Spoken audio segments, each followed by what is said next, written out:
自動でお風呂を沸かします。お風呂の線は来ましたか？自動でお風呂を沸かします。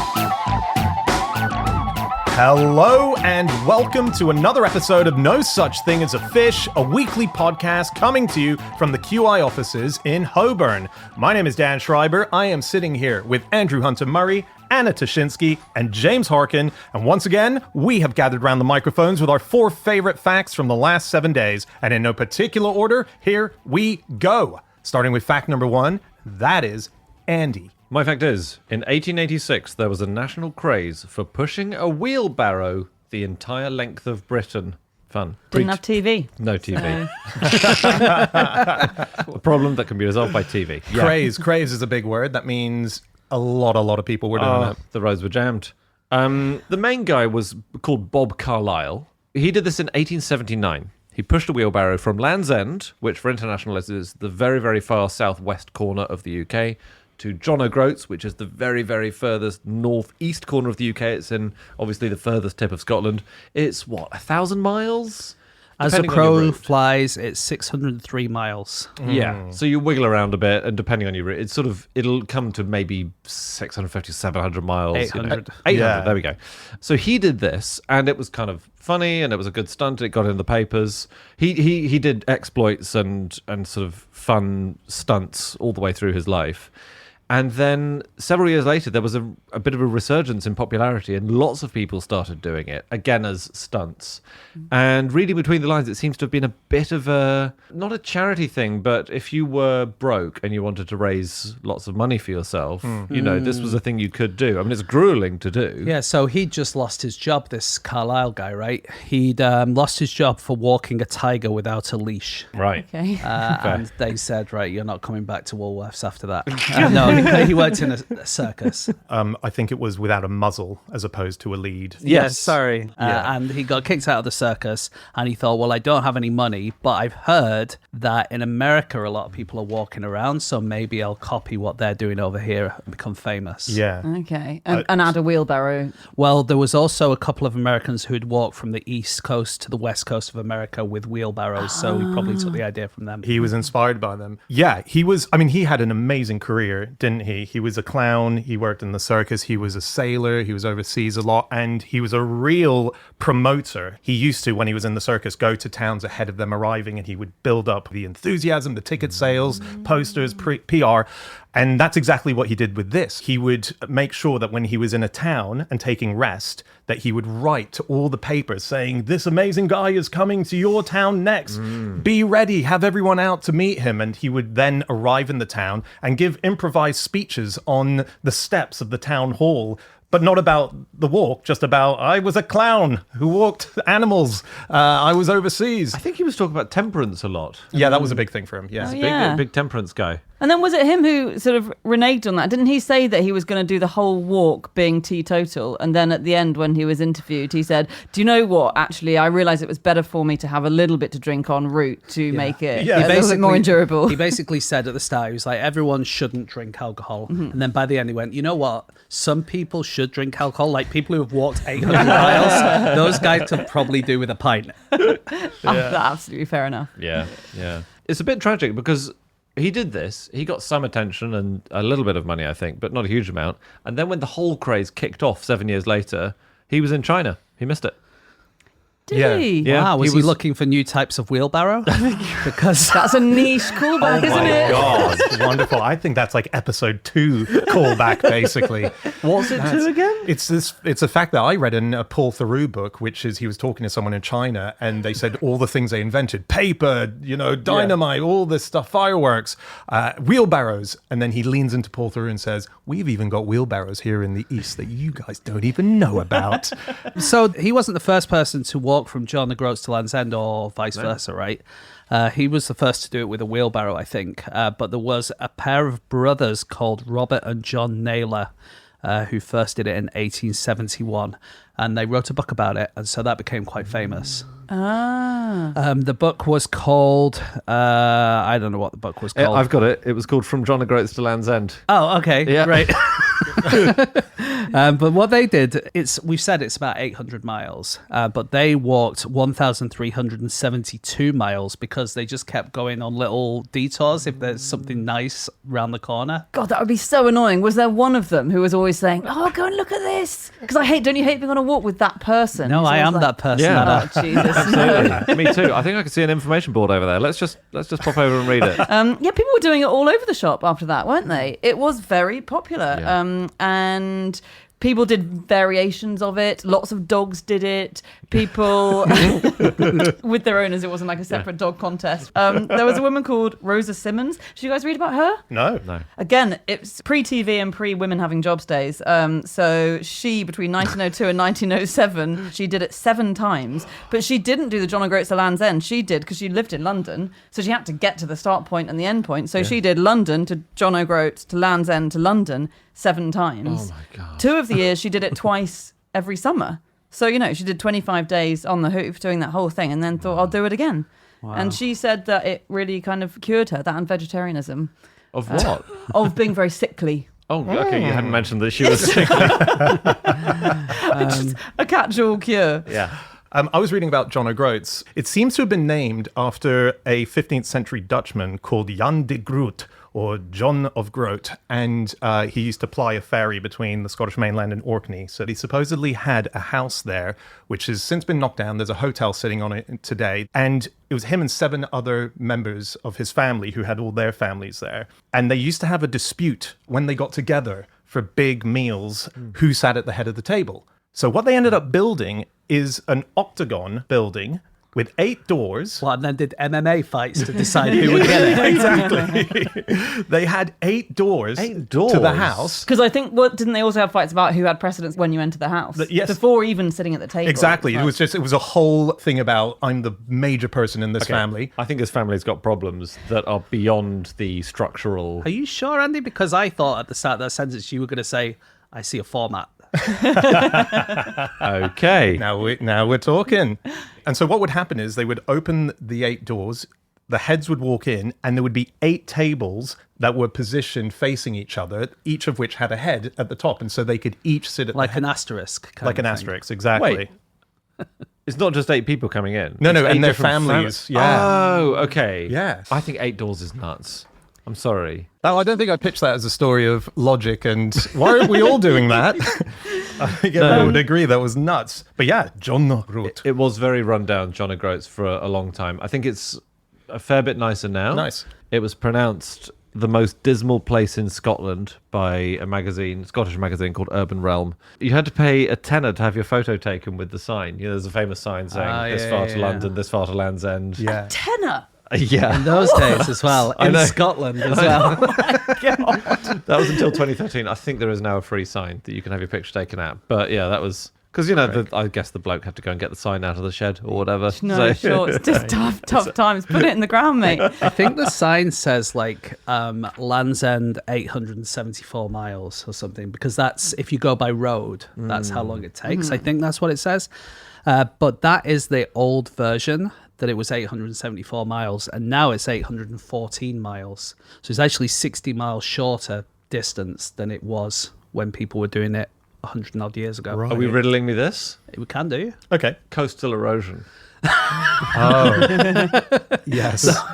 Each coast has been eroded by 30 miles, Yeah. and that part of the country's disappeared. Final makes answer. sense. Lock it in, Chris. Okay. Chris, when's the last time you watched Who Wants to Be a Millionaire? Guy's been gone for like a decade. Well, it's got to be just highways, tunnels kind of thing. It's bridges. The Severn Bridge is the big one. Because actually, if you go from Land's End to John O'Groats, you go through Wales for a little bit of it. So you go over the Severn Bridge, and then you're in Wales for a tiny bit, and then you go up the west coast of England. But yeah, there's Severn Bridge, there's a few other bridges, the Keswick Bridge, Cromarty Bridge, the Dunnock Firth Bridge. They've all shortened the route that you have to take, whereas you used to have to go round these rivers. That's Hard to go incredible. round a river, isn't it? Yeah, you just Yeah. have to wait until there's a ford that you can get over. The fords. Yes. Okay. Yeah. Nice. That's amazing that our country's got smaller on the inside due to infrastructure. I think that's really cool. Yeah, that's smaller pretty by cool. some measures. One thing about John O'Groats is that it's not actually the most northerly point, and nor is Land's End the most southwesterly point. So none of it's true, is it? It's all rubbish. It's actually nearby Dunnet Head, near John O'Groats, which is the most northerly point, but I think it's just a bit less accessible. I think the guy who had that sign charged £12 a picture. And the longest journey possible in the UK isn't even that route. It's Land's End to Duncansby Head. Because that's another place in Scotland which is further away. And also, what's Great Britain's westernmost point? Well, you want us to say something Cornish because it feels I like do want it's you to say sticking out, something but Cornish. it's probably that we're at an angle, so it's somewhere in Scotland. Yeah, it's in Scotland. Ardnamurchan Point on the west coast of Scotland, which is when you look at almost any map of Britain, obviously Cornwall projects massively, but Yeah, again, 'cause our maps are screwed, aren't Britain's they? doing a wheelie, basically. Yes, yeah. Yeah, right. Which is how they did the wheelbarrows as well, yeah. All right, here's one. Which of these has taken less time? Okay. The record for the penny farthing journey. So that's on a giant wheel. It's like a weird looking bicycle, old school. Yeah, Yeah. penny farthing. Or Just some people might not know it. For overseas listeners, we actually we all commute on those. You can get an app and just hire a penny farthing. yeah. So penny farthing, the fastest shed record, or skipping with a skipping rope. The fastest shed record, going Yeah. with it, carrying a shed. No, that would be a motorized with wheels, I'm guessing, because we've done speed records for sheds before. For overseas listeners, those of us who can't afford to get a penny farthing app, we actually get a shed app. There's a few people getting those, right? That's why it's a bit cheaper. And you drill holes in the bottom, you put your legs through, and then everyone just runs, Like don't the they? Flintstones. Yeah. Yeah. What was the third one? The shed and then Skipping rope, as in. Yeah. Do we need to explain? For those in overseas countries. international listeners. Yeah, it's a rope. I feel like that- we're doing overseas listeners a disservice here. So sorry, penny farthing, skipping rope, shed. Well, skipping rope famously you just stay in one place, so they haven't got anywhere. Perfect. Probably shed. Yeah, it's going to be shed. Is it motorised? Yeah, if it's motorised, you would think that'd be the quickest. It's motorised, but the penny farthing got there faster. What? Isn't it? So the penny farthing record is 4 days and 12 hours. Yeah. Is it Congratulate- like a normal penny farthing or an penny farthing? They're so dangerous, those. No, it's a normal penny farthing, 4 days, 12 hours, which is very impressive. Yeah, I mean, it it is. normally takes cyclists about a fortnight, I think. There's a guy called Richard Thoday of Matlock in Derbyshire, so congratulations. Shed record, 6 days. They did take a little break halfway through to try and break the world shed speed record. And I think they got it to 96.8 miles an hour, which is very impressive. Yeah. And again, we're talking a shed on top of a flatbed truck. It's a motorised shed. It's a Motorised shed shed. with wheels. No, they put wheels on them now. It's, yeah. A caravan. No, Dan's being silly. No, to break the speed record, they do. It's There's an kind of- engine. It's a car. Is it a car or is it a shed? It sounds like a lorry. It's not. It's smaller than that. It's a shed. Okay. Okay. Well, I don't understand what a difference between a shed and just a car. A car with planks on it. Yeah. Yeah. Yeah, if we're being really finicky, it's sort of a car with planks on it. Planks arranged in a certain way, though. God, who would have thought when you were mocking me for describing the penny farthing that here you'd be sitting moments later explaining a shed? You know the penny farthing guy? Yeah. If you have a big enough difference between your big wheel and your little wheel, you only have to turn the wheel around a few times Yeah, and you'll true. go really, really fast. Yeah. That's you a have good point. to have very strong legs. But, yeah. And you're very high up, aren't you, sitting on top of that wheel? I mean, if you fall off, you're in serious Yeah, but trouble. you'll be able to see if there's a traffic jam in front of you. Yeah. Really good point. I didn't answer because I know the skipping rope one because this guy's from Bolton, right? I think he's planning to do it. Yeah, it's not done it yet. Yeah, he's doing it about a month after we record this. Very exciting. There's a guy called Krish Patel. He does a lot of charitable things and spreads the word and brings people together. I And think they kind of pick someone every week who's in poverty or something and then improve their lives. yeah, Oh, cool. Really Yeah. nice Great. idea. So he's planning to do it in 35 days. Nice. Nice. It's a month longer than it would take in a shed. Anything to get out of Bolton for a month.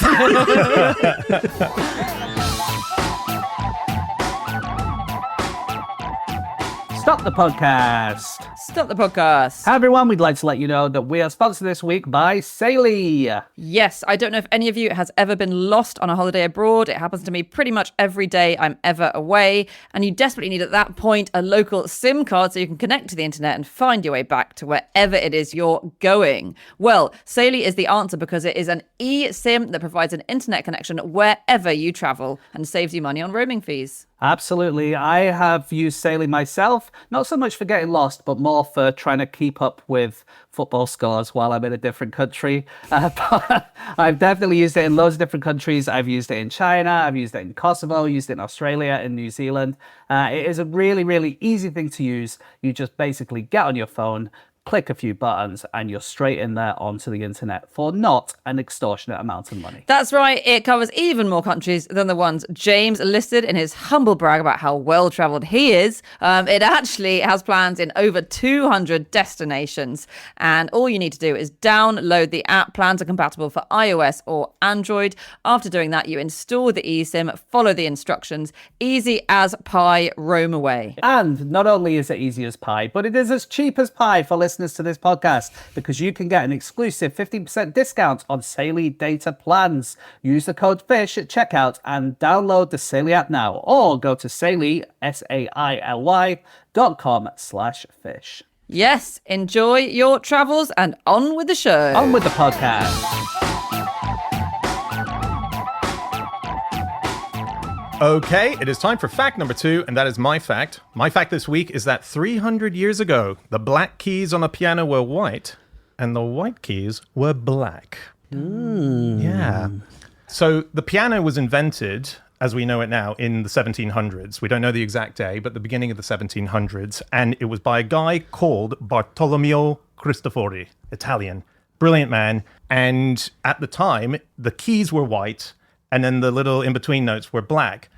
Then, at some point, it swaps over, and everyone starts playing with black keys that were white, and white keys were black, but then they swap back to white keys that were white, and black keys that are black. And Mozart would have composed on a piano where all the keys were mostly black. Wow. And there's many reasons why they changed it, but one was it's actually quite hard to see the keys when they're all black. Oh, right. I suppose so. It's much easier on the eye to have white keys as your main set, with the black breaking them up. And so... Because the space in between is also black, isn't it? Because space is black. Space is black.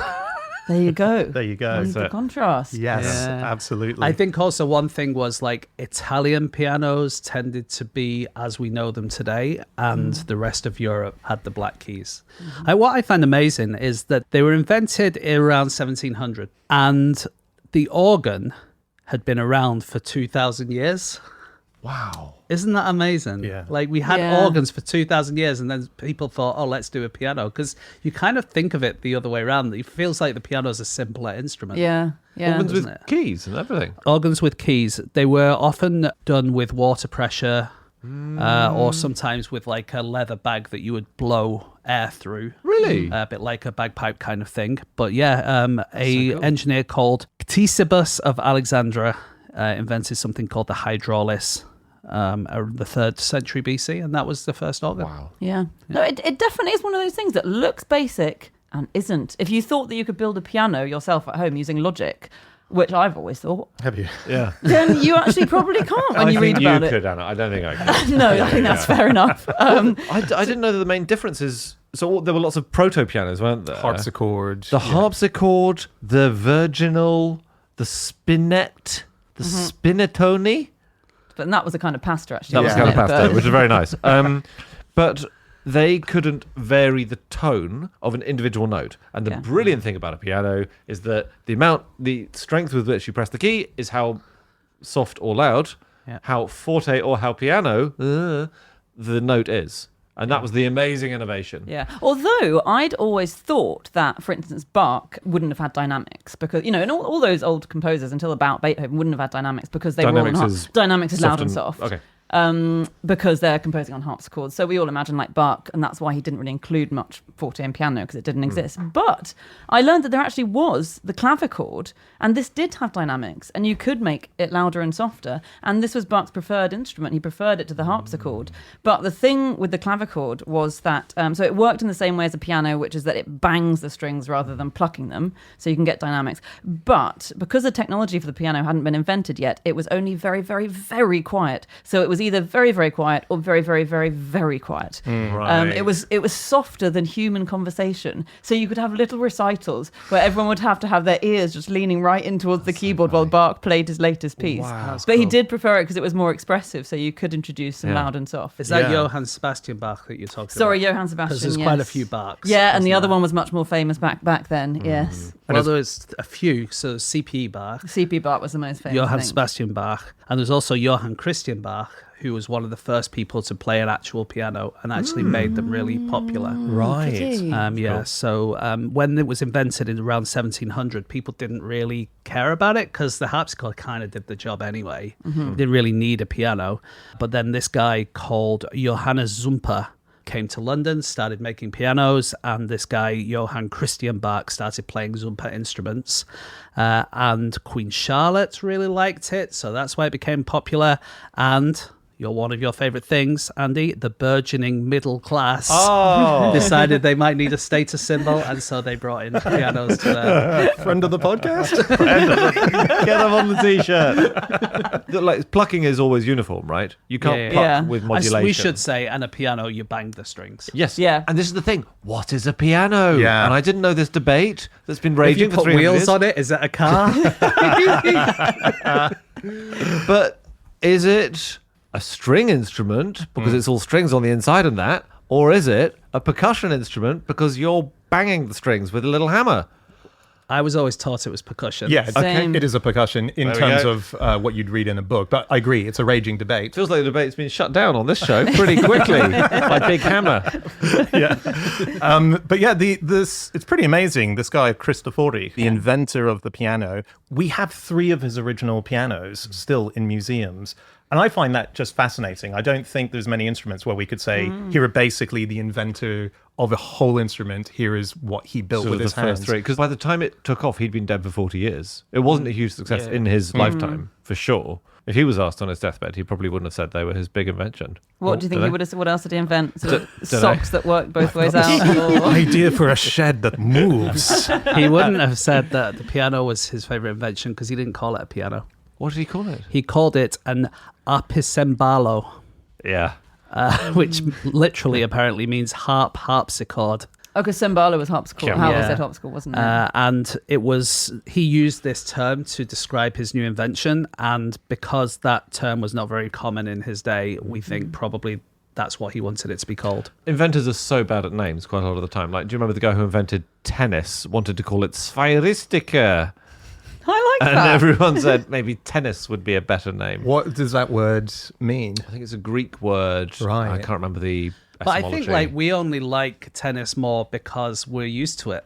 Yeah, I'd happily say Sphyristica if that was the accepted common Okay. way to say it. And I think piano is a bad term because until you actually read into it, you do spend a lot of time when you learn it thinking, why is this instrument named after the dynamic which instructs you to be quiet?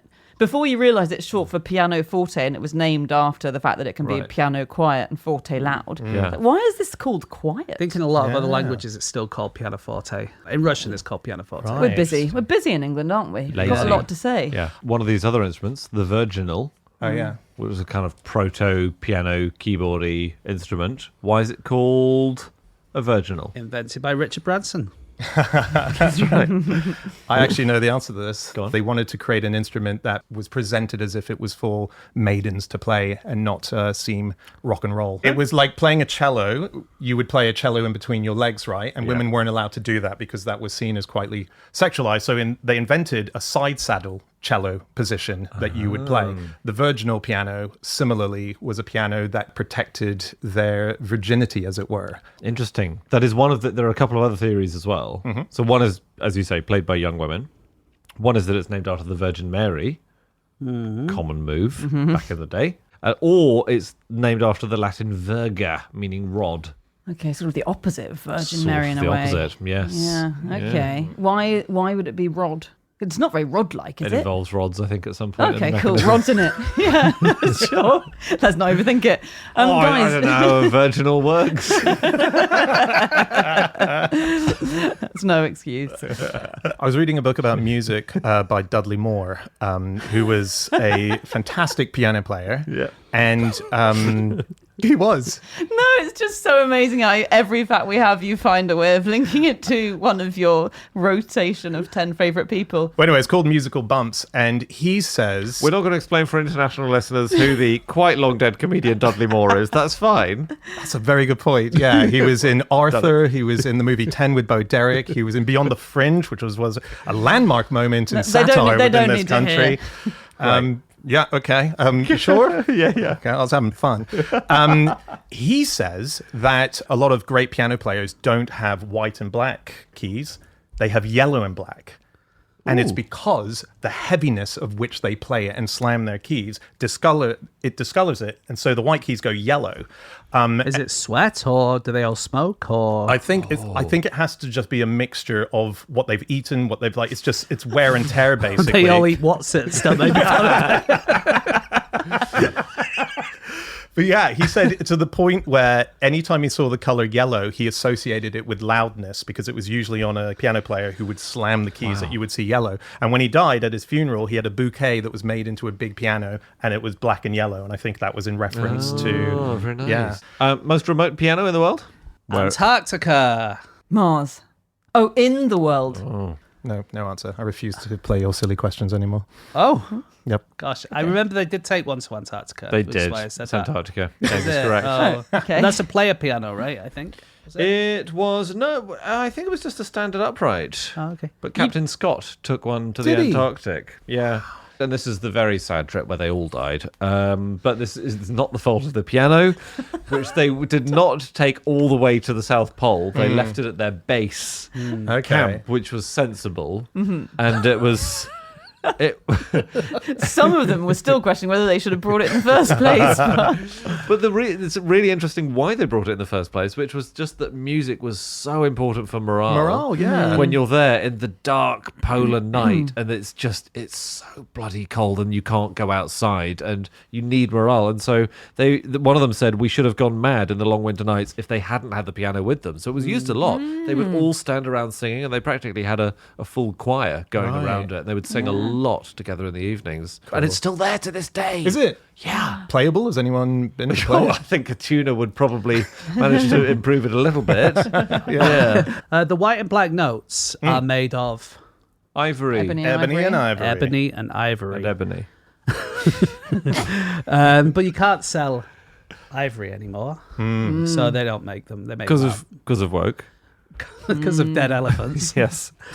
Or woke, whichever way you want to put it. That's what I call it. Yeah. But also, did you know ebony's also endangered? The wood. Yeah, the ebony wood. So Really? it grows really, really slowly. It takes about 200 years to get dense enough that you can turn it into piano keys. And so to save the trees, there's real strict controls on the ebony trade. Wow. And also, the ebony trees, the fruit is eaten by elephants who poo out the fruit to get more trees. So actually, ebony and ivory come together in perfect harmony so that they all grow. Incredible. Beautiful. Okay, it is time for fact number 3, and that is Anna. My fact this week is that until the mid-19th century, the official language of Hungary was Latin. And this is amazing. This was just much longer than any other country continued to use Latin. So a lot of other European countries used it as a sort of legal and sometimes administrative language until the Reformation, Enlightenment period. But Hungary just kept it on, and it continued to be used, first of all, in official circumstances like the law, state administration, and things like that, but also everyday chat. And foreign travellers would go at the start of the 19th century to Hungary and say, this is absolutely bizarre. I just went into a pub and the innkeeper was chatting in Latin to me. It's crazy. Imagine that today. It's almost like going to one of these old times places. We talked about that big French, the Puy big de French Feu. Puy de Feu. That's Yeah. it. The sort of you're back in time. Yeah, Hungary was one big puy de feu. So bizarre. There was a record written actually by Casanova of sex fame, who did write about other things. He would be delighted with that sobriquet. So, do you mean Casanova the librarian? He met a Hungarian traveller at one point who said he'd been incredibly disappointed when he visited Rome because naturally he thought it was a Hungarian who was speaking Latin every day to his kids. He thought he'd go to Rome and obviously they'd all be speaking it in decent society. And he said, I was greatly mistaken. Nobody can speak it, not even the priests who only pretend to write it. That's so funny. Well, is it because Hungarian is so hard to learn? There's various reasons, I think. I mean, it was a ruler called Maria Theresa who sort of stamped this in stone in the 1700s when people were thinking, shall we give up this old dead language thing? Yeah, she was a Habsburg, right? Yeah. And then there was the War of Austrian Succession where someone had died. She was in charge, and all the other princes around Europe, because the Habsburg Empire was absolutely huge, all these princes decided, oh, well, we got a chance here. We can set up our own countries. And so she decided to fight them and sort of knock them all down. And when she won that war, she decided to kind of bring a new enlightened state and get rid of Latin from all these countries. But in Hungary, she couldn't really do it because it was so diverse. It was the aristocrats spoke French, the gentry spoke Magyar, the peasants were kind of Germanic. So everyone spoke different languages. But if we keep it in Latin, then everyone can kind of stick together. Yeah. Right. But yeah. She had a lot of kids, by the way. This Did lady, she? very interesting lady. She had, I believe it was 16 kids. And the 15th kid, during labor, she had a tooth taken out while she was having her 15th kid because she hated time wasting and she thought, okay, if I'm going to be in pain anyway, let's do this at That's the same a time. really good idea. Really smart, yeah. Yeah, do those things in the lead up to birth during labor while you're in agony as it is. Seems like an interesting thought. I think that's a good new business for a dentist, isn't it? Yeah, just During labour. Just turn up and go, would you like me to do anything while this is going on? Yeah, exactly. But she gave birth, and she gave birth to a daughter called Antonia, and Antonia went on to become Marie Antoinette.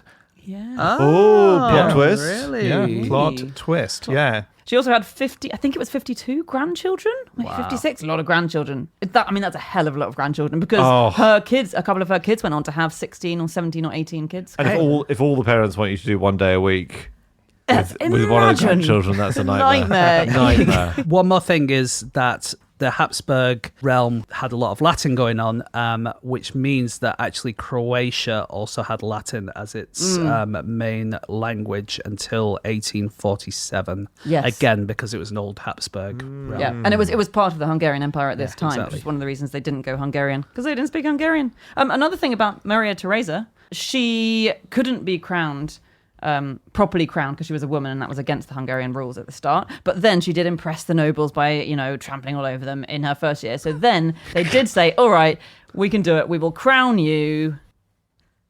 Empress? Queen? No, not queen. Because they didn't have a concept of it. King? So she was crowned king. Yes. She was King Maria Theresa. Girl Rex. boss. Absolute girl boss. Rex Hungarii. Wow. Yeah. Very And cool. just couldn't come up with the feminine. Do you think Latin's going to come back? Yeah. Yeah.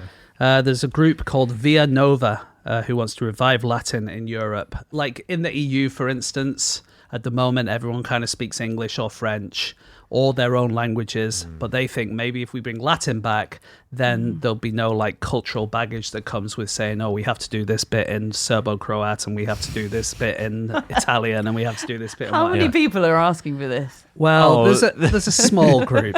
But anyway, there's a linguistic scholar called Jennifer Jenkins who says, as far as I understand it, the EU doesn't have any problem using English at the moment, especially now that Britain isn't in there anymore. Oh, thank you, Jennifer. And also, there is no way that the Chinese are going to learn Latin. That's a fair point. Which I think is a good point. That's a fair point. Hey, I've got a quiz for you guys. What do you think this term means in Hungary? His mouth is walking like the ass of a duck. Oh. His mouth is walking like the ass of a duck. So an ass of a duck is wobbling, like, so maybe you're going... Did they do that enough in Hungary to have a phrase for it? Do you think? So he's just talking bollocks. He talks a lot, is basically is what they say for someone who's talking about. Here's another one. Why are you giving drinks to the mice? That's just literal. It's just like if someone gives drinks to mice, that's a perfectly normal thing to say because it's a ridiculous thing to do. Why would is it a Giving waste? drinks to You're the wasting mice. them. They won't enjoy them. It's why are you crying? Why are you giving drinks to the mice? Okay. Presumably, the film Terminator 2, I think, includes that line where Arnold Schwarzenegger says, "Why do you cry to to a little boy. Yeah. So when they translate it into Hungarian, I presume he said, "Why do you give drinks to the mice?" Oh, we got to watch that version there. Your dad was not a glassmaker. Oh, your dad was not a glassmaker. So glassmakers, they work in hot conditions, don't they? In Venice. Is it, he was big- clumsy. He's really clumsy. Your dad's really clumsy. You're blocking my view. Hey, your dad is not a glassmaker. Oh. You are not. Oh, you made make a of better door glass. than a window. Yes. Right. That's a proper way of saying it. Yeah, and the last one, the fence is not made of sausage. The fence is not made of sausage. So stop chewing on it. So pigs make sausages and they need fences to keep them in. Oh, So yeah. you wouldn't make the fence out of the stuff that the pigs are going to be turned into. Yeah. So it's like poacher They'll turned get upset. gamekeeper stuff. No, it's as not as good as you think, is what they would say for if they were saying it's not as good as you think. The fence is not made of sausage. I mean, it would be Yeah. good, wouldn't it? Yeah, Imagine exactly. coming home every day to your fence made of sausage. I can see that it's your fantasy, Andy, but for a farmer, I don't know. The mad thing about Hungarian, aside from these bizarre phrases that they have, when they did decide to go with Hungarian as the official language, it was quite out of date, they decided, and it didn't have words for things like, Microwave. lathe, or what I'm thinking more like mid-19th century, a plough, Train? a motor car, a train. Yes, Motorcar, that's better. no. And the lathe, I would have said they probably had those for about No, No, I think 2,000 they'd absolute had them for a bit. centuries. A piano. Oh, good. Well, they were invented a century got ago, that. so Hungarian's Okay. probably got a word for them. Can we just have a give or take here? So they had lots of stuff they didn't have words for. Okay. Charles Dickens, they didn't have a word for Charles Dickens. The telegraph. Very good. So they had to invent some new words. A guy called Ferenc Kaczynski was the leader of this, an academic. This is a lot like what Ataturk did in Turkey, right? When he was redoing Turkish.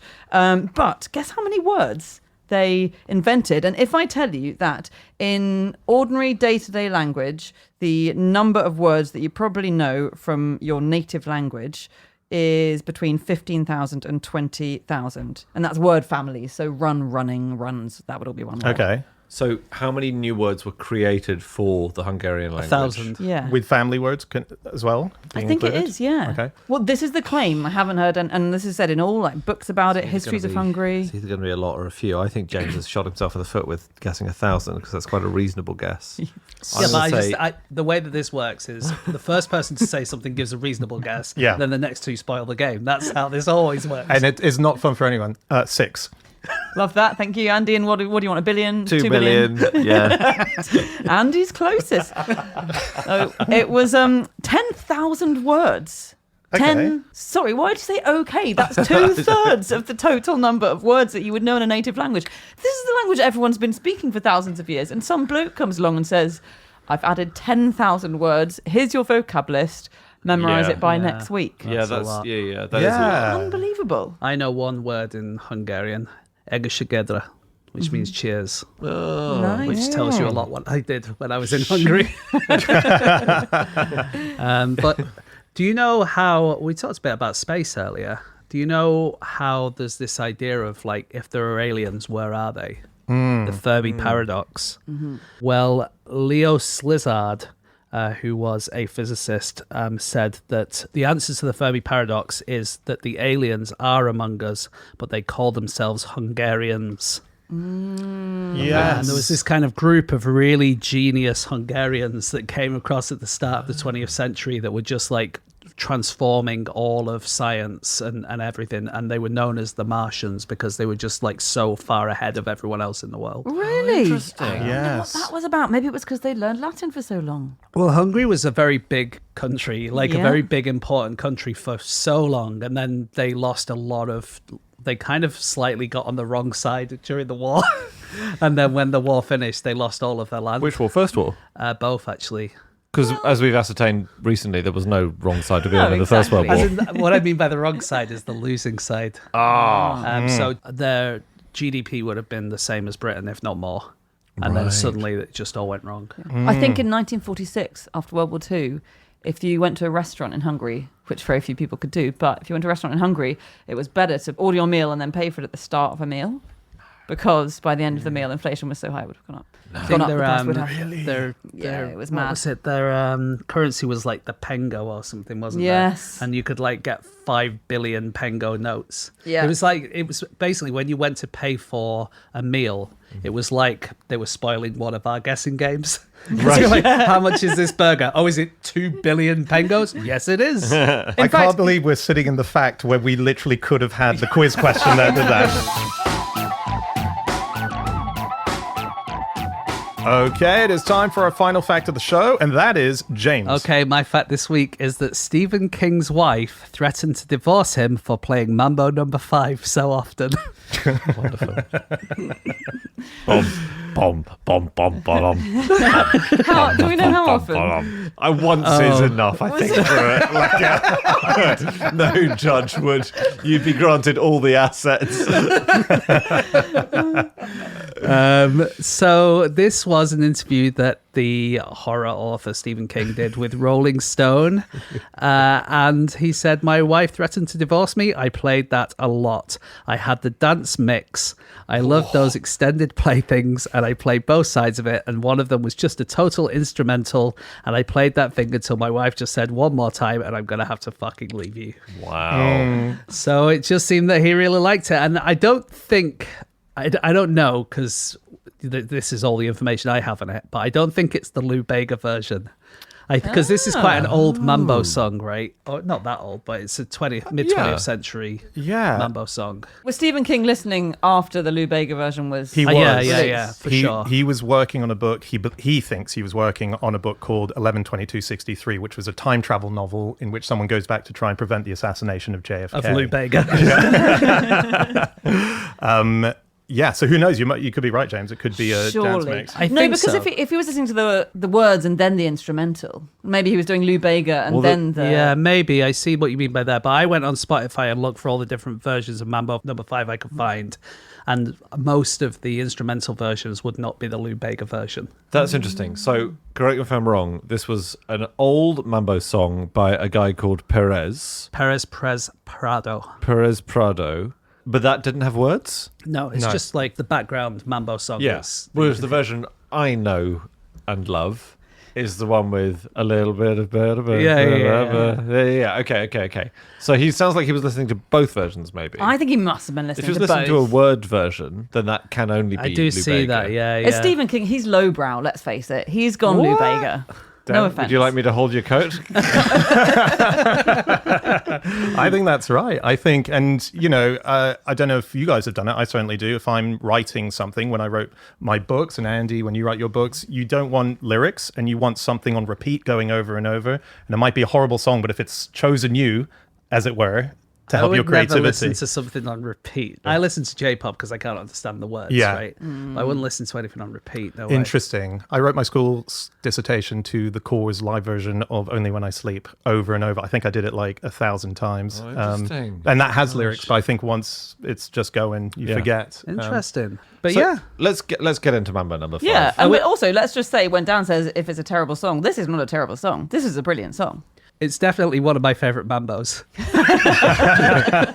It's in my 5 top members. Yeah. So Lou Bega, named after his own surname, because he was called David Lou Bega. And then, I think middle name maybe David Lou Bega Balamezi. yeah, David Lou Bega is what he goes by now.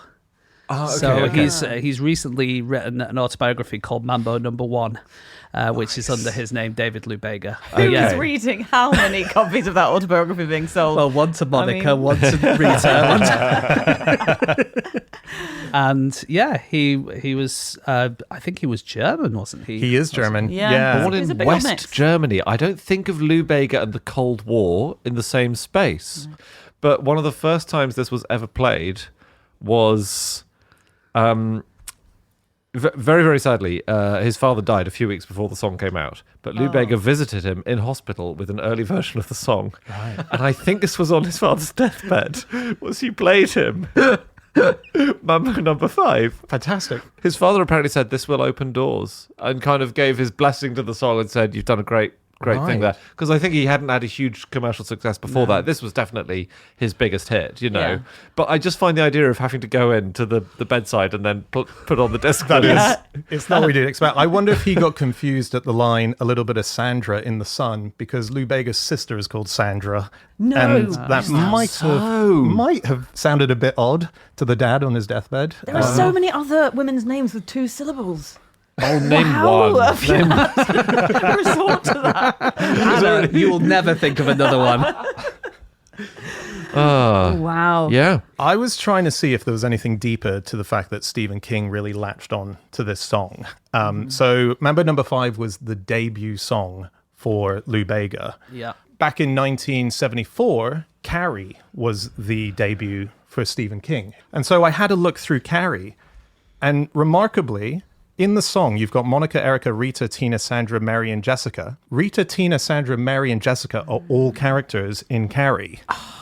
And Brilliant. then Erica appears in Carrie the movie, and then Monica in the sequel to the Carrie movie, which came out many years later. So all of them appear as part of Do you think Carrie. maybe Lou Bega was reading Carrie when he was writing this? It's It's possible. It's possible. I mean, I think it goes deeper as well because Stephen King. Of course it goes deeper than that. This goes all the way to the top, I think, Dad. Stephen King released Carrie in 1974 as a hardback, sold modestly, but didn't do as well to make him who he is today. It was 1975 when the paperback came out, exploded, sold millions. That's why Stephen King is who he is today. That was released in April 1975, the same month and year that Lou Bega was born. So something is cooking. Something's cooking. Something is cooking Is it? underneath that. I mean, if Stephen King isn't turning this into a tedious novel right now, then I'd be very It's novel. surprised. How dare you? Here's another slightly interesting thing. It's lovely. Don't oversell it. Mambo. What does Mambo mean? It's a female priestess in the in what did they do in Haiti? Yeah, voodoo. Voodoo? In the Yeah. voodoo religion. That's one. Yeah, And I think, wasn't it named after a thing that meant kind of conversation, chat in sort of Swahili? Although I always thought of it as meaning kind of shagging. Well, it is also a word that the Bantu languages use, and it translates as king. Stephen King, Stephen Mambo. How many Hello. languages did you have to go deep into to find out? Well, what's more interesting is that there were Even more interesting. there are 6 major Shona languages that use Mambo as the title king, one of the language dialects is Monica. It's called my God. I Monica. would love Manyika. I would love to see your string corkboard at home where you have been plotting this out. I'm just shocked I'm not getting a standing ovation right now. This is wow. Dan, that's I'm so wowed. good. I'm wowed by the work. It's just interesting. Here is a fun mathematical thing about Mambo Number 5. Okay.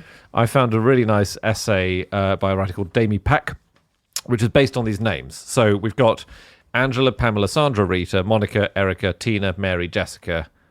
Here I am. A little bit of you makes me a man. Ugh. Well, can you predict the song's date of release based on the names of the women? Oh, I see. When were they most popular for children? And then presumably they're in their 20s when he's dating them. And you. So, bingo. So this is it Bayesian reasoning or the Bayes formula? yeah. And you're measuring the distribution of the names and their popularity, and you've got several different probabilities, right? Because you've got all these different names, so you can combine them and come up with a kind of, I'm sure I'm absolutely butchering this explanation, but some names like Jessica only really came in the 60s and 70s. Right. Whereas if Pamela was popular a century before, it's probably not that one because you're combining it with the Jessica. As the writer said, Mambo Number 5 was released in 1999, but the popular baby girl names of 1999 would not automatically tell us the song was released that year. Lou Bega wasn't meeting newborn infants, but was most flirting with adult women. So we need to look at the popularity of names from the 60s and 70s and 80s, I'm sure he's relieved we've clarified that. And lo and behold, this formula comes up with 1999 as the date of release. that When right? you combine the names and you do the reasoning. Do you think Really? that they, because they knew what answer they were aiming for, didn't they? I'm not mathematically qualified enough to say. James, are you saying the kind of academics who would write a paper like this might be not being the most rigorous they possibly could be statistically? Absolutely not getting on the Anna Tashinsky let's attack all academics bandwagon. I forgot I did that. I thought you were going to say that here's a mathematical thing about Mambo Number 5. Isn't it weird that there's a song Mambo Number 5 and then that same original artist wrote a song Mambo Number 8, but there aren't any others? Well, I think there were. What? I think couldn't there were. find any. So I could this find is Mambo Number 7, but by a different artist. But I couldn't find 1 to 4. this is Perez Prado that we're Yeah. talking about, who was the original writer of Mambo Number 5, but he wrote so many songs with the name Mambo in it. He didn't necessarily record all of them, so it's quite possible that he had live versions. Mambo 1, 2, 3, 4, 5 made it big. Perez Prado, I as a child had one of his records in my record collection because he did the theme for a Guinness advert where there's like a guy dancing around a pint of Guinness, and that song became absolutely massive. Really? But he also wrote quite a few other songs that you'd recognize. So one of them is called Patricia, which is the first number 1 track in America that has an organ as the lead instrument, and it's in loads of Tarantino movies, so you would definitely know it. And he originally did cha-cha-cha music, but then went on to mambo, and then went on to loads of other stuff. So he wrote a 4-movement tone poem that combined jazz and Afro-Cuban themes. And then in 1967, Che Guevara died, and in Cuba they announced they did the newscast, but at the start of the newscast they played one of his songs, which was called The Exotic Suite of the Americas. And then whenever they had any commemoration of Che Guevara's death, they always played I almost said a Lou Bega song, a Perez Prado song. Right. Oh, really? Imagine that. A little bit of Che in Bolivia. There's no lyrics in his original Mambo Number 5, but he did do a lot of different Mambos, Mambo Number 8 and so on. But apparently there's a really good way. Let's say you're sitting in a cafe and you hear what sounds like a Perez Prado song coming on over the speakers. How do you tell that it's him and not just a random Mambo song? There is apparently a little way, a little trick. Ooh. Sort of an audio signature. Yeah, exactly. And you did it earlier when you were saying the lyrics to the song. When Andy went, "Rah." Ugh! Yeah. In all his songs, there's just a little... Ugh! Wait, but Lou Bega does that. Or does he? Probably Lou Bega does do that. We're back to the drawing board. Lou Bega probably does do that, but he's doing it in tribute to Prado, because that's what Prado did all the way in every song. No, but it definitely is him who does it. It's not the ghost of Prado suddenly coming on over the Anna record. knows this song so well. He was known as Seal Face, Perez Prado, because of this thing that he did whenever he was playing. He'd go, wah! And it would make him look a bit like a seal. Yeah, I can see that. It's good. I think we should fold in some kind of audio signature like that to our show. Yeah? Okay. What do you, any suggestions? Oh, just a suggestion to get us off the blocks. Yeah. So everyone knows that it's us. Yes. When if you're just in a cafe and a random podcast comes on and you hear, ooh, you're like, oh, I know this one. Sings a fish. You know to skip. So Mambo came from danzón, which is Cuba's national dance. I'm sorry, the Dan Zone. Oh God! And we are just supposed to believe this means nothing. The corkboard. That was the worst part of the Crystal Maze, wasn't it? When you went to the Dan Zone. I'll go for another mystery game. Fine. No, you're in the Dan Zone now, and he's explaining to you about the time that Peter Sellers met the aunt of Barry Humphries. Fuck it, I don't want the money.